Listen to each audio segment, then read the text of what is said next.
Hello, and welcome to Breast Cancer Conversations, a podcast brought to you by SurvivingBreastCancer.org. I am Laura Carfing, breast cancer survivor and founder of SurvivingBreastCancer.org, a nonprofit organization providing community, education, and resources to empower those diagnosed with breast cancer and their caregivers from day one and beyond. Hello, my friends. I am so excited for another episode of Breast Cancer Conversations.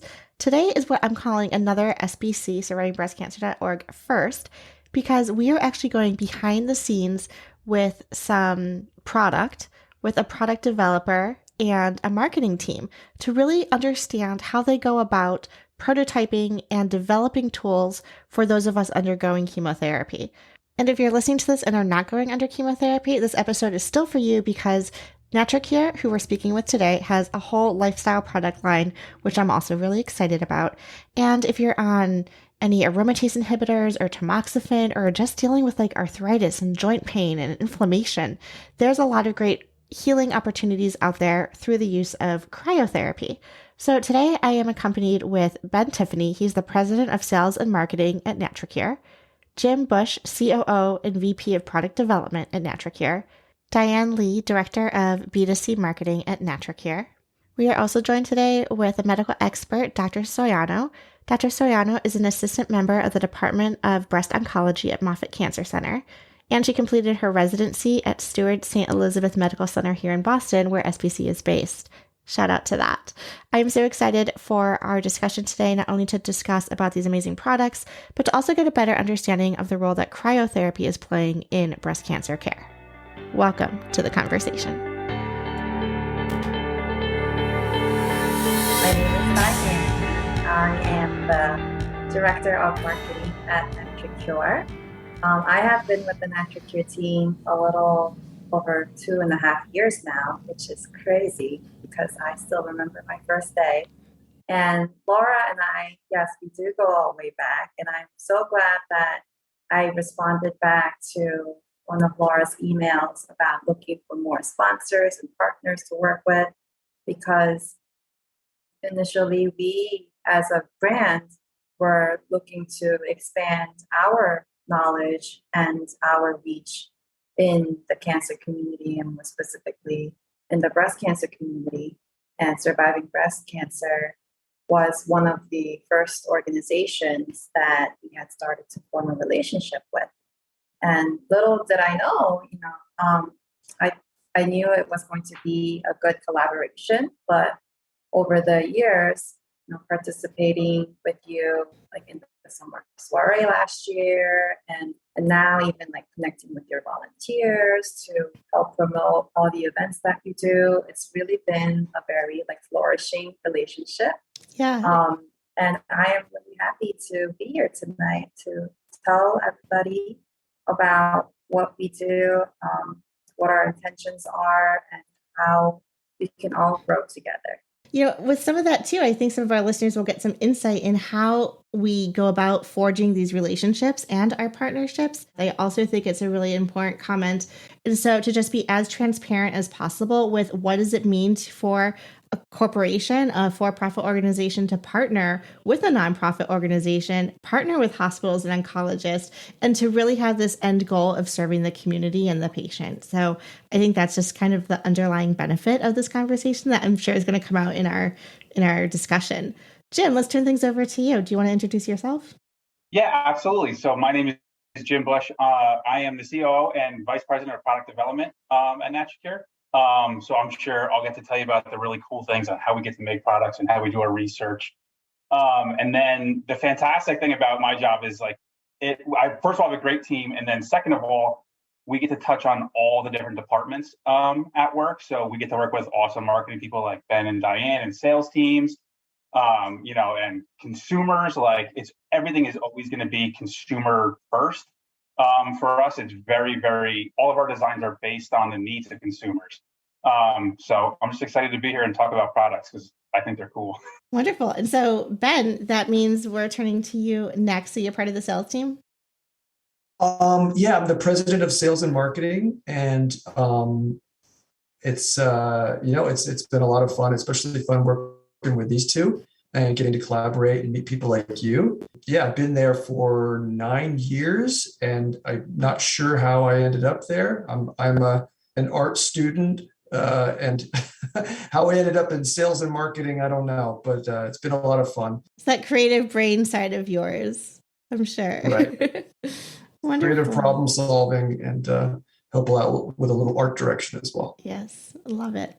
And Dr. Soyano, I would love to hear not only about your background, but then how you got in contact also with NatraCure.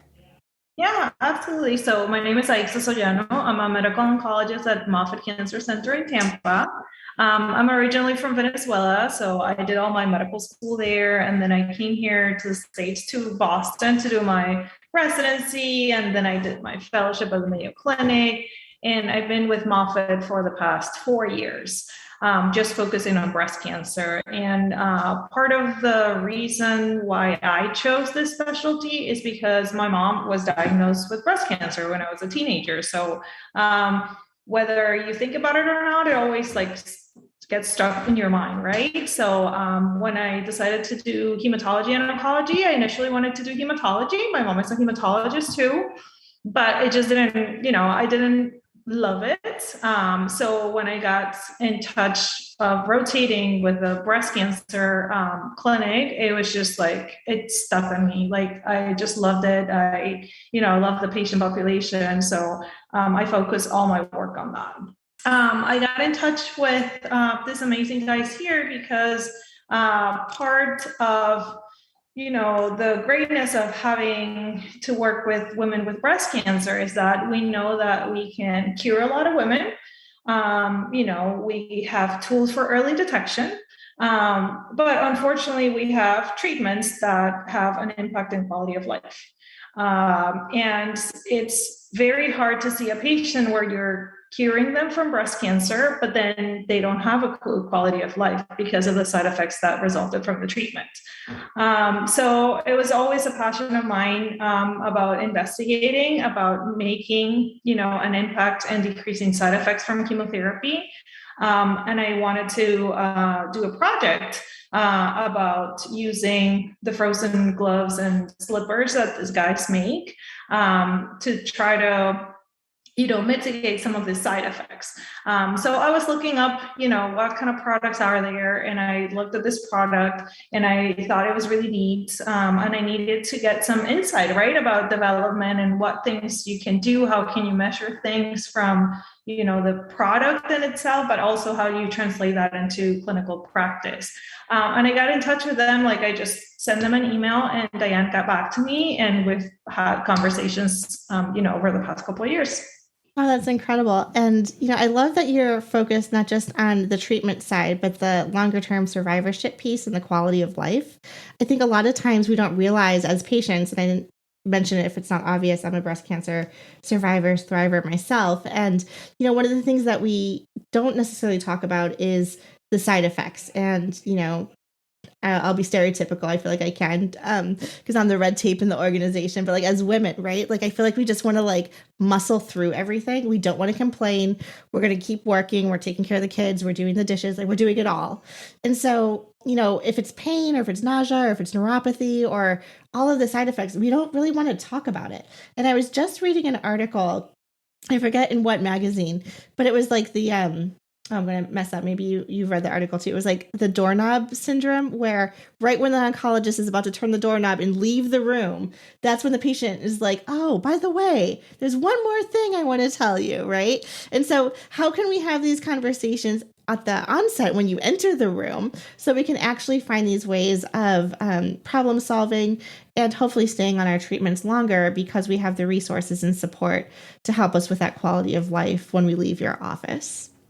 One of the things that I love about NatraCure is that not only do you have a whole line of products specifically for someone undergoing chemotherapy, but your everyday lifestyle products actually are quite reasonably priced and actually also very amazing in terms of pampering ourselves and making us feel good while we are going through vigorous treatment.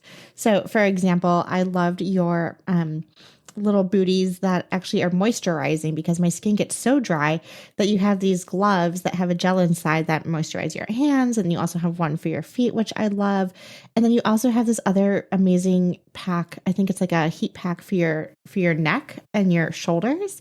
And I found that when you turn it around, the part that kind of goes down the further part of your back, when you turn it around backwards and it sits on your chest, I found that actually to be quite therapeutic from a anti-anxiety perspective. Just having that weight, almost like a weighted blanket on your chest, is really calming.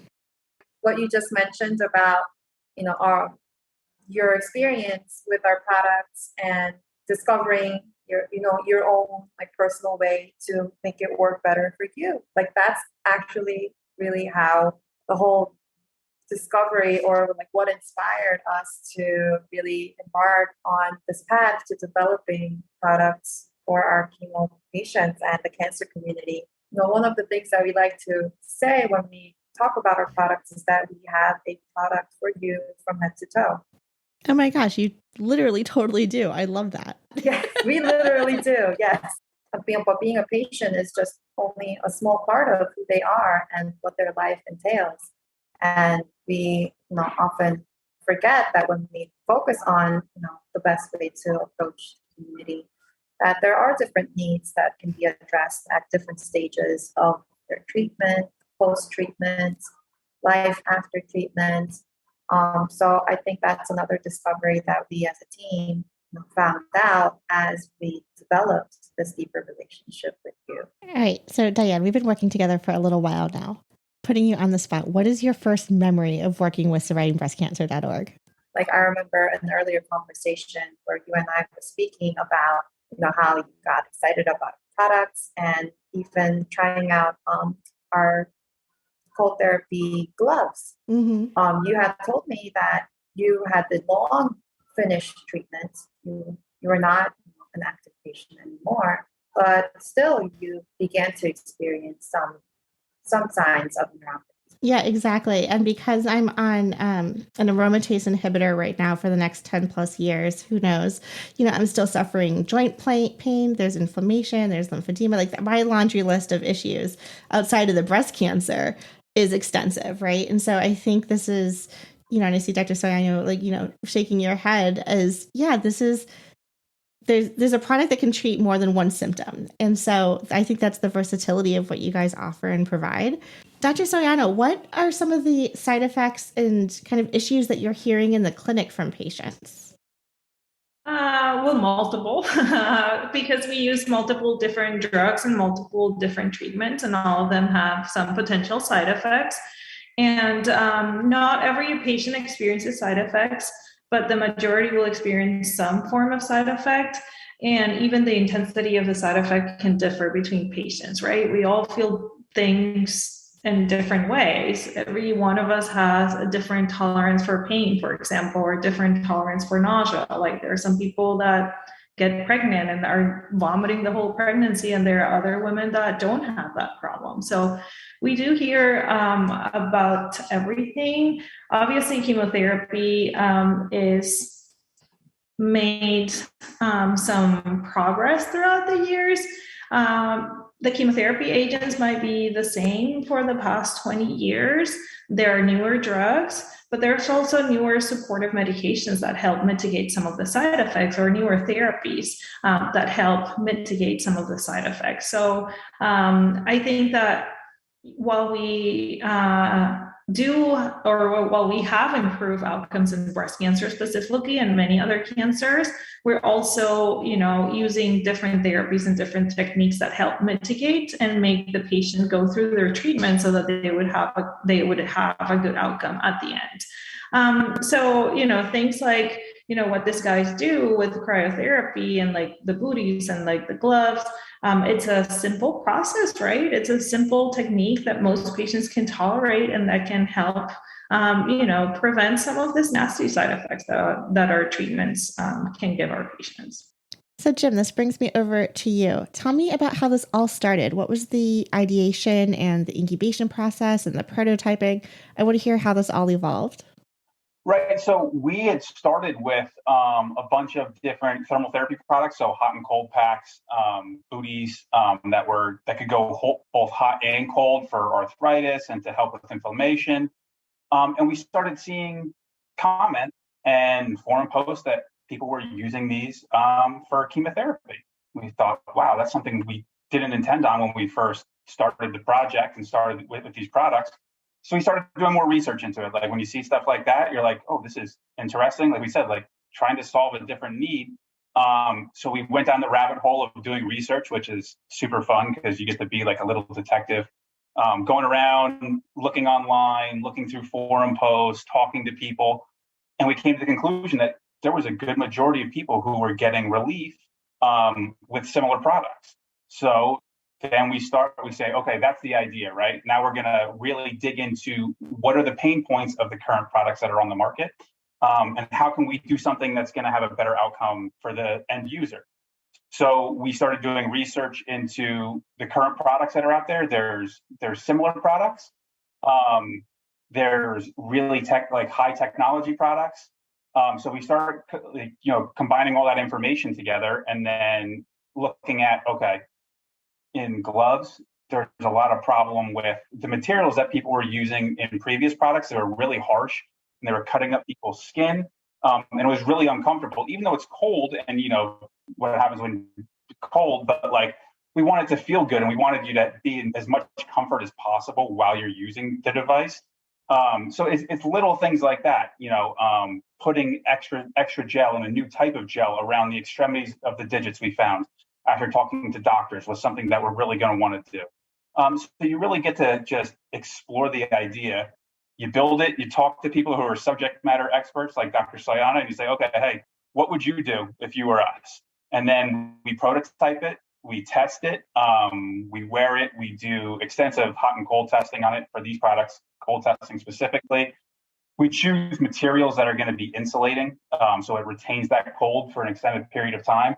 Because we want to look at, okay, how long is a average treatment? It can range from 6 hours to an hour. How long do we need to stay cold for? And I think one of the big things for us too is there's a lot of devices out there on the market, but they're extremely expensive. Where you could be renting something for $350, $400 a month, and there's other ones that are going to cost you $6,000 a month when you're getting your treatment. So really our goal was to make something that's going to be as effective as humanly possible that we could do.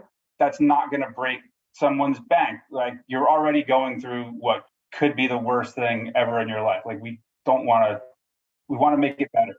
We don't want you to come out, I can't afford that, so I can't get treatment. So I think that was really important for us as a team as well, just to say, all right, we want to come out with a great product. And then also, have it be affordable so everybody can have it and everybody can get relief. I think that's so important. I think it's one of the things that I mentioned to Diane early on, too, when I fell in love with your products, was that they were at the right price point, right? They, were available and equitable for people to be able to purchase. So bear with me here because I'm a little dense on this topic. So we have these gloves, right? And do you just put them in the freezer? Can they go also in the refrigerator? How does it all work? Yeah, absolutely. So you would take them, you could either freeze them or refrigerate them. We recommend you freeze them because they're going to get colder and stay colder for longer. And really, if you leave it in the refrigerator or the freezer for 12 hours overnight, they're going to stay really, really cold for a really long time. And then if you're going to be bringing them to a clinic or to an infusion center, we'd recommend you put them in a cooler just to keep them cold on the way over to where you're going to get your treatment. It depends on how long that treatment's going to be. Sometimes you could even bring a separate pair. But the ones that we've developed, you probably won't have to do that because we've made them so cold for so long. And because we realized that was a big sticking point.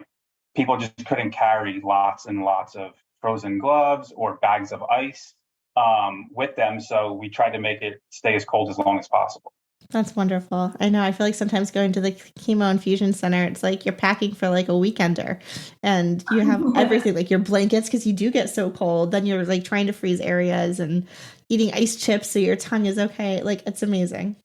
Yeah, I have patients that come in like with their like bag, like they're, getting away for the weekend because you have your blankets, you have your gloves. So, Exactly. but you want to be comfy, right? So whatever makes you happy, of course. And so I'm curious too, like at what phase do patients find out about this, right? So, and this could be part of, my question for Ben or Diane or even Dr. Soyano around like the marketing piece or the communication piece. We run a support group actually once a week, and we're always like sharing ideas with other patients about, what to expect during X, Y, and Z treatment, radiation, surgery, etc. And half the time is like, oh, I didn't know about that, or I wish someone had told me that, etc. Right? So we have the oncology expert who knows about this potential side effects. We have the product developers in the team who has this product. We have us who's working with the patients from a nonprofit perspective. How do we, at what point, let people know that this is available to them? Well, actually, Diane's better to ask about that because really it's her relationships with people like you, with the events you go to, getting active with different groups. And, at some point, there is a real direct marketing piece where, people do advocate for themselves, right? At this day and age, when someone needs something, before talking to their doctor, they might go just look on YouTube, or they might go do a Google search. And that's how a lot of the way people are reached is with needs-based keywords, where if someone's saying, hey, I'm having neuropathy pain, then we can, reach them that way, where they actually come and find us. But in terms of reaching out to the community and letting people know about it, I think I'm going to hand that over to Diane. Yeah. So, in our initial search of the best way to reach out to the community, increase awareness, and educate everybody, not just patients, but caregivers and family members and friends, about the option of utilizing cold therapy to help with their treatments, I found along the way that when I started looking at the different grassroots groups, the different support groups out there, like Ben said, the patients, mostly the women, they were doing their own research to have to find out that there are products that could help them with these side effects. And that, I think it's like a double-edged sword. I think, well, it's good that they did their due diligence, that they went out there and they found what could work better for them. But on the other hand, I asked myself, well, if, the medical professionals and the team that was taking care of them at the hospital or at the treatment centers had given them that early education beforehand, could that have helped a little early on in the process to help them prepare a little better? So that was kind of my thinking when I started looking into how different groups are finding out about cold therapy. And even now, I don't know, Laura, maybe you could chime in a little bit, but like I don't know exactly like how awareness is built around the idea of using cold therapy or cryotherapy to alleviate with symptoms. And I think it is still fairly a new approach. And people are not aware about how it could benefit them. So I think as our team evolves into different and more effective and more helpful and more comforting ways of approaching and reaching out to the community, I think really spreading that awareness and education behind cold therapy and behind providing comfort to anybody who needs it.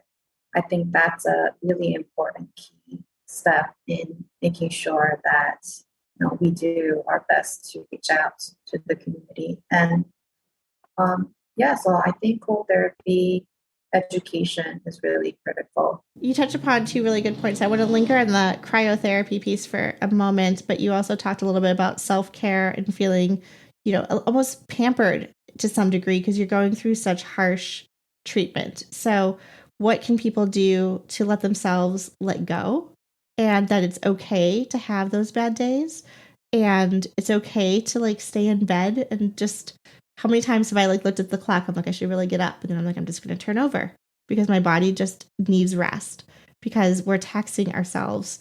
So we're fighting so hard on the inside. I think we have to give ourselves that level of grace.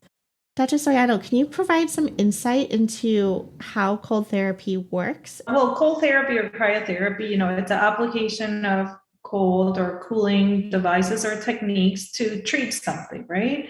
Just as if we're running and we bend our ankle and, you put some ice on it, that is, cold therapy.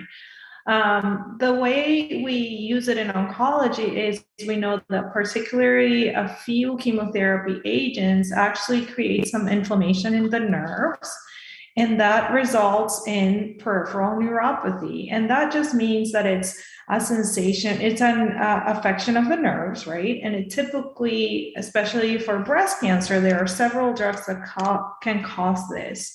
And patients usually can feel it as either, we call it a peripheral because it's on the periphery, so on your members, right? So hands and feet. And it's a sensory neuropathy because usually the nerve fibers that are affected are the ones that make us, feel and are aware of our feelings. So most likely patients are going to present with either numbness or tingling. And it usually is more commonly seen that starts on the feet and then on the hands.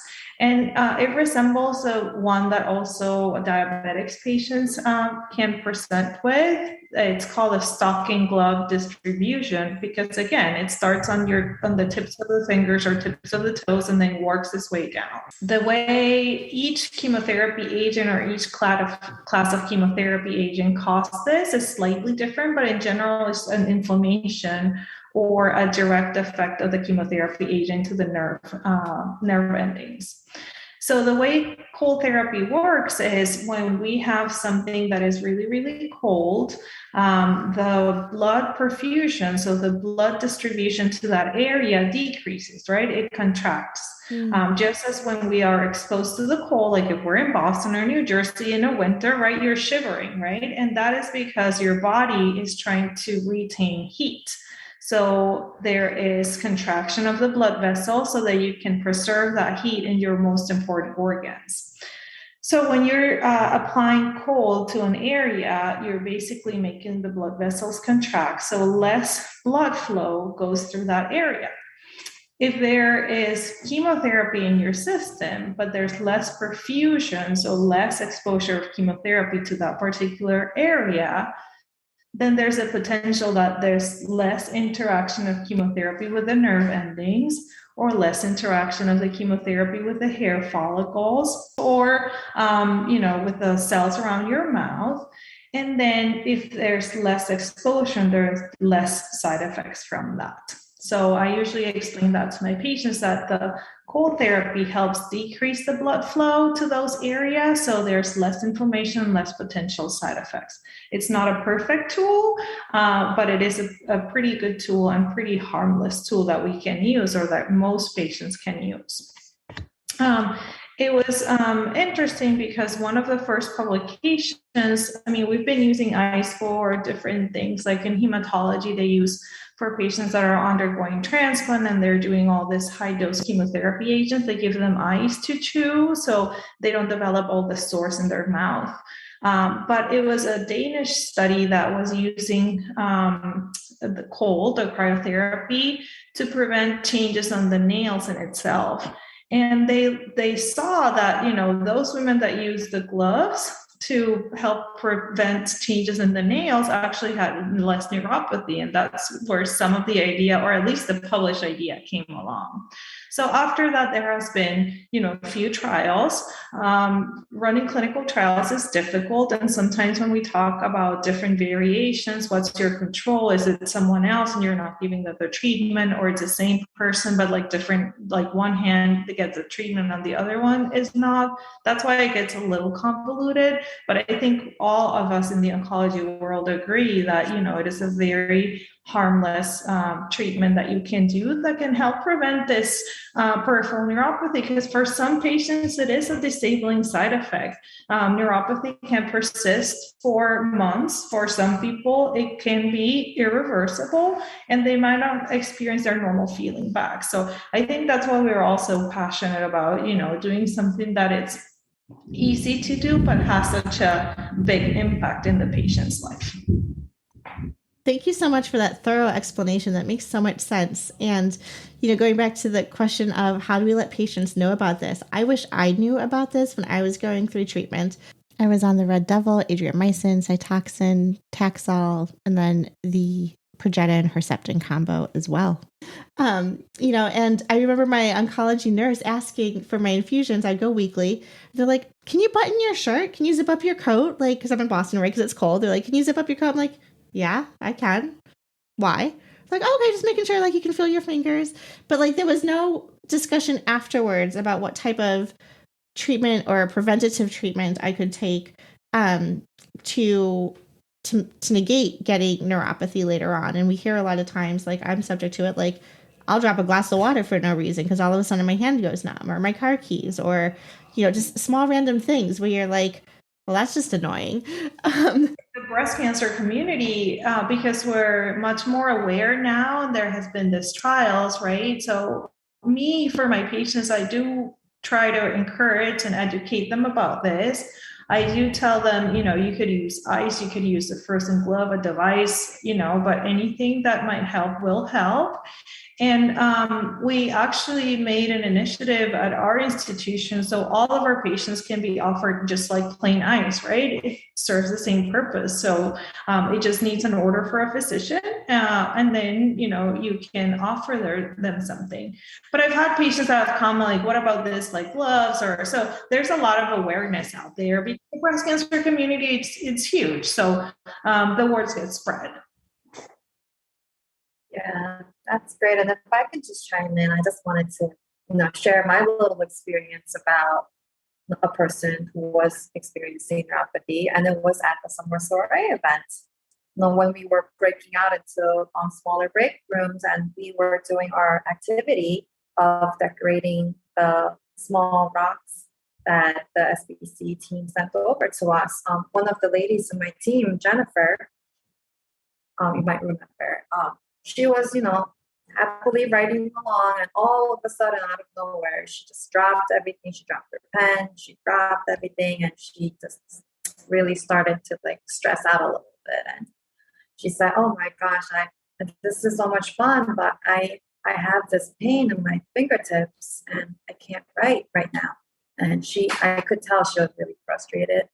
And even a small activity that is supposed to bring joy and be a fun event turned out to be like a source of stress for her. And so seeing that firsthand made me really upset, first of all, and also made me grateful that our team at NatraCure is trying to do something that could help her and help people like Jennifer. So seeing that firsthand, that really made me, really understand the possible impact that our team and our partnership with Surviving Breast Cancer and all the organizations that are out there can have on the impact of everybody's lives. Yeah, and that's one of the things when we come to work, even if you're having a bad day or something like that, when you think about what you're actually doing, when you're developing something like this, like it's going to help somebody who's having a really hard time, like I said, going through something that's just awful. And if that can make them have a little bit better of a day, then my bad day at work is insignificant compared to that. So it really is. It gives you something to think about. And like in our company-wide newsletter, we put reviews in as like a very last thing, like a little pick me up. And it's something like that, right? Like we used this product and it helped me feel better with this, or it helped there. And like it does, it just gives you a little bit extra throughout your day, and gives you a little bit extra determination to do what you're trying to do. So that's nice to hear. Yeah, I know when I speak to our customer representative, she finds like the greatest gratification when she can expedite an order of either the cold therapy socks or the cold therapy gloves to somebody who is about to undergo her first chemo treatment.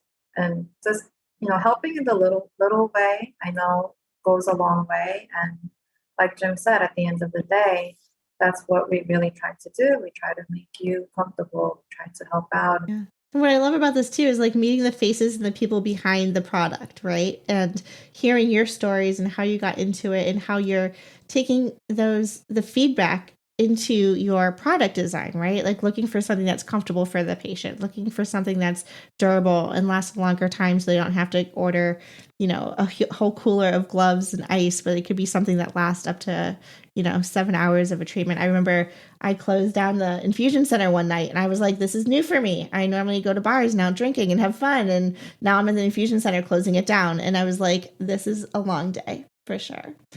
Changing gears a little bit. Drumroll, please. What is on the horizon for NatraCure? I guess we can't answer that question based on the way we operate because, like Jim said earlier, this line of solutions for neuropathy and hair loss was brought to us by customers. Not only did we see posts and things like that, but our community manager, Shannon, would get messages from people directly saying, hey, you must have this, right? You have this for us. Some people were taking our cold therapy socks and putting them on their hands and using them in their during their chemotherapy treatments. So that launched all this research and deciding to go down this path, and it's been really cool.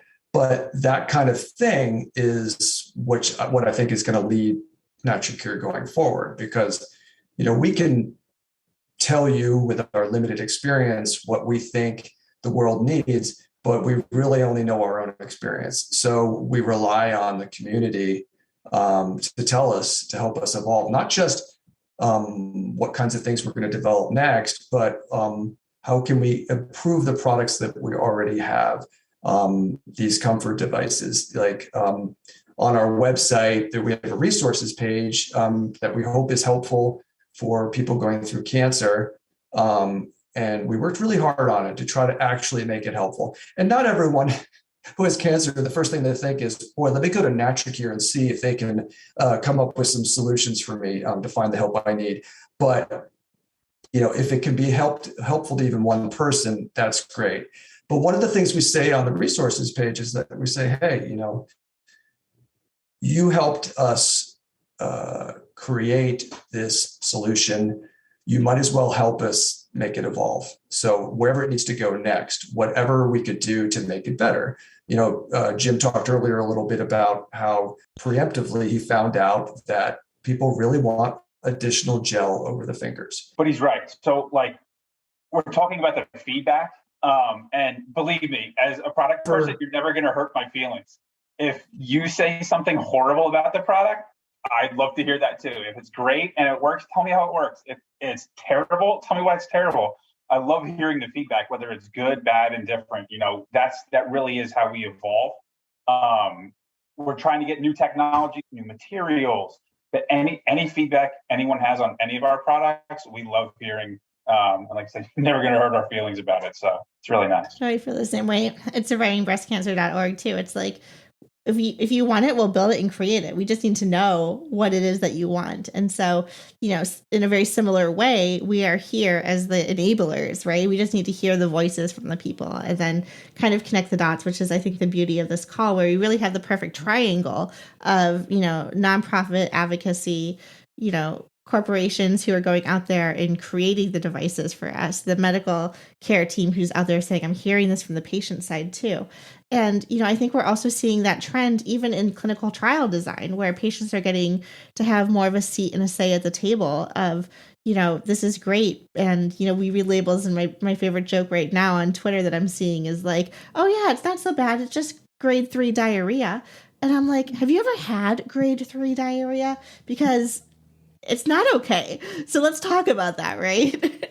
So, I appreciate that you're including the patient in that design and that evolution. And I think that's what makes your organization and your company so great. So how can people find you? So what's your website, social media handles? How can people get more involved? So you can find us, you can find NatraCure firstly on our website, www.natracure.com. And we are also very active on our social media platforms, on Facebook, on Instagram, YouTube, and even TikTok. Ooh, you got a TikTok now? Yes, we do. Oh my God, I'm thinking about it. I'm on the cusp. I don't know. It's in its infancy, You have to do it. just like most of its users. Yeah. Yes.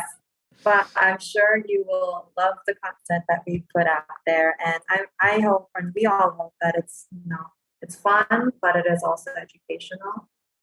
We try to every October, provide data and provide education about breast cancer to help people who don't have the first-hand experience to learn about how many people it affects and what kind of different ways it touches people's lives. And you can also actually find us in person as well. We are actively trying to engage with the breast cancer community in person as well. We are based in New Jersey, and we do have a partnership with local organizations who host runs in October.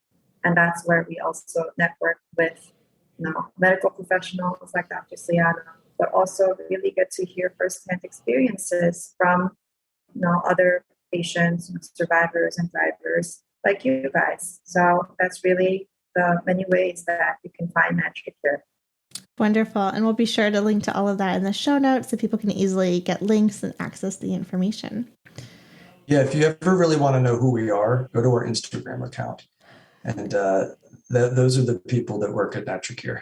Got it. I love that. It's a lot of fun. We are a small but mighty team. Yes, the best kind, I must say. Yes, I agree. All right. Well, is there anything that we haven't covered that you guys would like to share with any concluding remarks or final thoughts or things maybe I didn't ask that is really important for our listeners to know about? A lot of companies they come up with an idea of the company beforehand. They come up with here's our mission statement. And then they say, okay, let's go build a company around that. But that wasn't quite the way it went with us. We're a little more seat of the pants. And we had a business of, solutions that we created for people. And at some point we said, well, who are we really? And we actually what do you think we're doing here? And we actually went around and polled the associates at the company. And based on that, everyone thinks they're doing here and what we want to do as a company, we came up with the motto, your comfort is our goal. And that is something that everyone felt really good about and said, yeah, this is what I want to be doing. And this is what we are doing. And this is what we want to be doing into the future. So that felt really good too, that's what everyone wanted to be pulling in the same direction for. But it also is pretty cool because it lends itself really well to what we're doing here, where we can't cure anything, but we can make you feel a little more comfortable. And that's really what we're trying to do. Yeah. And for me, just thank you to all the doctors out there, like Dr. Soyano, we just make a little product. You're in there fighting these battles with the patients and every day. So, hats off to you and Laura. Same thing. Having organizations like this to help people, it's a fantastic thing. That's really what makes everybody come together and feel happy. And just thank you both very much. Well, this has been such a pleasure. I'm always so surprised how quickly an hour flies by. There's just so much great stuff to talk about, especially when you're working with such great people. And as I started off the podcast, it's, we don't just talk to everybody. And this is a real behind the scenes around a product that I personally use, that I love, that I am sharing with our breast cancer community members. And like I said, it's, great quality and an excellent price point and something that I think can really make a small difference that has a long-term impact on people's lives. So thank you all for what you do in the creation of it, all of the R&D and development. And I look forward to what's coming down the pike. So thank you for joining us. This has been a blast. Thank you. Thank you, everyone. Bye. Thank you. And thank you all for listening and tuning in week after week here on Breast Cancer Conversations. Please be mindful that all of our content and information is for educational purposes only and is never a substitute for medical advice. If you want to hang out, again, please check out survivingbreastcancer.org/events, where you can RSVP to our Thursday Night Thrivers weekly meetup, our Movement Monday classes, workshops, seminars, and so much more. We can also continue the dialogue online via social media. Our Instagram handle is survivingbreastcancer.org, all one word, and you can follow us on Twitter at SBC_ORG. Until next time, keep on thriving.